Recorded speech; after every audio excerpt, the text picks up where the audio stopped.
की जमीन है और वहां के मुसलमानों की जमीन है। नमस्कार, बहुत बहुत स्वागत है आप सभी का। आप देख रहे हैं एनएमएफ न्यूज। आपके साथ मैं हूं नम्रता चौधरी। महाकुंभ को लेकर तैयारियां जोर शोर से चल रही हैं। पुलिस प्रशासन पूरी तरीके से मुस्तैद है और खुद उत्तर प्रदेश के मुख्यमंत्री योगी आदित्यनाथ इस महाकुंभ के आयोजन पर पूरी तरीके से बारीकी से नजर बनाए हुए हैं। आप जानते ही हैं, साधु संतों का जमावड़ा लगेगा। इसके अलावा देश दुनिया से यहाँ पर लोग आएंगे इस महाकुंभ के साक्षी बनने के लिए। ऐसे में सुरक्षा का भी चाक चौबंद इंतजाम हो, इसका भी पूरी तरीके से ध्यान रखा जा रहा है।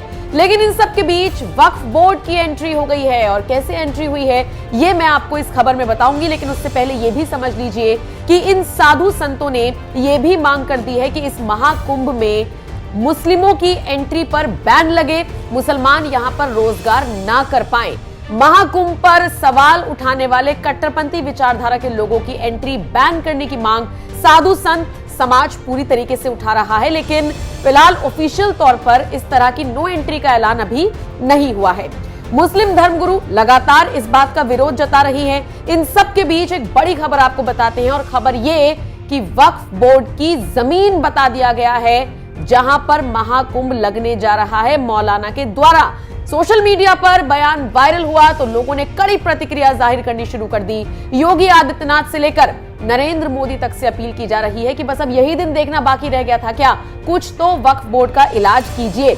महाकुंभ की तैयारियों के बीच रविवार को ऑल इंडिया मुस्लिम जमात के राष्ट्रीय अध्यक्ष मौलाना शहाबुद्दीन रजवी बरेलवी ने एक बयान जारी किया जिसमें उन्होंने कह दिया कि महाकुंभ के मेले वाली जगह को वक्फ बोर्ड की जमीन इन्होंने करार दे दिया। साथ ही साथ प्रयागराज के मुसलमानों की तारीफ की और कहा कि वो तो बहुत बड़े दिल वाले हैं, लेकिन अखाड़ा परिषद उनके प्रवेश पर पाबंदी लगा रहा है। पहली बात तो ये कि अगर कट्टरपंथी विचारधारा के लोगों को महाकुंभ से दिक्कत है तो वहां पर ये रोजगार क्यों करना चाहते हैं, और अभी तक तो कोई ऑफिशियल ऐलान हुआ ही नहीं है। साधु संत तो लगातार ये मांग कर रही हैं, तो इस पर अपनी प्रतिक्रिया देते हुए क्या उस जमीन को आप जबरदस्ती वक्फ बोर्ड की जमीन बता देंगे? बताते चले, मौलाना शहाबुद्दीन ने कहा है कि कुंभ के मेले की जहां तैयारियां की जा रही हैं वो जमीन वक्फ की संपत्ति है। प्रयागराज के निवासी सरताज ने यह दावा किया है। 54 बीघा ये जमीन बताई जा रही है। हालांकि मुसलमानों ने बड़ा दिल दिखाया है, उन्हें कोई आपत्ति नहीं है। कुंभ मेले के सारे इंतजाम इसी वक्फ की जमीन पर हो रहे हैं, ये कहना है मौलाना साहब का। सुन लीजिए क्या कुछ कहा मौलाना शहाबुद्दीन ने। और कुंभ के मेले में जिस तरीके से अखाड़ा परिषद, नागा सन्यासियों ने और स्वामी बाबाओं ने मुसलमानों के प्रवेश पर प्रतिबंध लगाया, उस पस मंजर में अगर देखें तो खुद प्रयागराज के जो मुसलमान हैं उनमें से एक सरताज नाम के हैं, उन्होंने इस बात की जानकारी दी और कहा, एलानिया तौर पर इस बात को कहा कि जो जमीन है, जिस जमीन पर, जमीन के बहुत सारे हिस्से पर जो शामियाने तंबू वगैरह लगाए गए हैं, इंतजामात किए गए हैं, मेला लग रहा है, ये वक्फ की जमीन है और वहां के मुसलमानों की जमीन है। मगर दरियादिली देखिए मुसलमानों की कि मुसलमानों ने कुंभ के मेले की तैयारियां, शामियाने और पिंडाल, रोड और सड़कें और खड़ंजों पर कभी मना नहीं किया कि यहां पे मत लगाइए। और तंग दिली देखिए अखाड़ा परिषद के लोगों की कि वो लोग जो है वो मुसलमानों के प्रवेश पर वहां पे ठेला लगाने, खोंचा लगाने से भी मना कर रहे हैं कि वहां कोई भी मुसलमान एंट्री नहीं करेगा। बड़ा दिल दिखाते हुए मुसलमानों ने इस तमाम व्यवस्था को कायम रखने के लिए कोई भी आपत्ति नहीं की और 55 बीघे की जमीन पर, जो वक्फ जमीन है, वो जमीन पर कुंभ मेला लग रहा है। तो ये तमाम चीजें जाहिर करती हैं कि कहां से कौन तंगदिली, छोटे दिल का मुजाहरा कर रहा है और कौन लोग हैं जो बड़े दिल का मुजाहरा कर रहे हैं। इन तमाम चीजों को बहुत गौर से साधु संतों को सोचना चाहिए। वहां के जो जिम्मेदार लोग हैं उन लोगों को इस पर गौर करना चाहिए। तो सुना आपने किस तरीके से वक्फ की जमीन बता रही है। अब जरा सुन लीजिए कि साधु संत कितने नाराज हैं इस बयान को सुनने के बाद और किस तरीके से प्रतिक्रियाएं आ रही हैं। देखिए, सत्य बात यही है, कि यह प्रयागराज का जो कुंभ है वो बहुत प्राचीन है, और जो कह रहे हैं कि उस समय इस्लाम का जन्म भी नहीं हुआ था, तब से ये कुंभ बराबर चलता आ रहा है।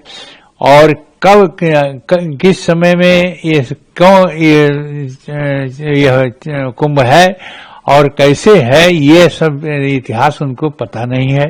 इसीलिए कह रहे हैं कि वक्फ बोर्ड की जमीन में है, ऐसा नहीं है। वक्फ बोर्ड की जमीन यहाँ नहीं है, यहाँ तो सारे देवताओं की है, क्योंकि प्रयागराज में पहले यज्ञ हुआ करता था और बड़े बड़े देवताओं ने आकर के यहाँ यज्ञ किया। इतना पवित्र स्थान है ये प्रयागराज, तीन नदियों का संगम है, और तीनों में गंगा जमुना सरस्वती, ये तीनों का संगम है। और इस स्थल को बहुत प्राचीन समय से बहुत पवित्र और बहुत उत्तम, बहुत श्रेष्ठ, और कोई भी कार्य और किया जाए तो वह पूर्णतया सफल होता है। और इसीलिए वहां पर लाखों के लाखों रोज लोग आकर के वो कुंभ में स्नान करके और अपने जीवन को धन्य बनाते हैं। और यह जो कह रहा है कि यह मौलाना कह रहा वक्फ की जमीन है, वो झूठ है, एकदम असत्य है। वक्फ की जमीन नहीं है, वो देवता से पूजित जमीन है, बहुत पवित्र है। और जो लोग उसमें स्नान करने के लिए आते हैं, गंगा जमुना का दर्शन करते हैं, स्नान करते हैं, उनको सद्गति मिलती है और सारे जितने भी प्रायश्चित हैं वो समाप्त हो जाते हैं। ऐसे पवित्र स्थान को वक्फ की जमीन में यह कुंभ लग रहा है, ऐसा कहना बिल्कुल असत्य है। और ये असत्य को रोकने के लिए इनको मुंह तोड़ उत्तर देना चाहिए, क्योंकि यह झूठ एकदम असत्य और झूठ बोल रहा है कि मौलाना कि वो वक्फ की जमीन है, वो वक्फ की जमीन नहीं है, वो देव पूजित जमीन है। तो देखा आपने, आरोप प्रत्यारोप के सिलसिले के बीच अब वक्फ की एंट्री हो गई है और मौलाना कह रही हैं कि जिस जमीन पर प्रयागराज में कुंभ लग रहा है वो वक्फ की जमीन है। तो वक्फ बोर्ड का राग अलापते हुए नजर आए हैं मौलाना। आपने उनका बयान सुन लिया, साधु संत किस तरीके से नाराज हैं वो प्रतिक्रिया आपने देख ली। आप इस खबर को लेकर क्या राय रखते हैं? कमेंट सेक्शन में अपनी राय हमें जरूर दें।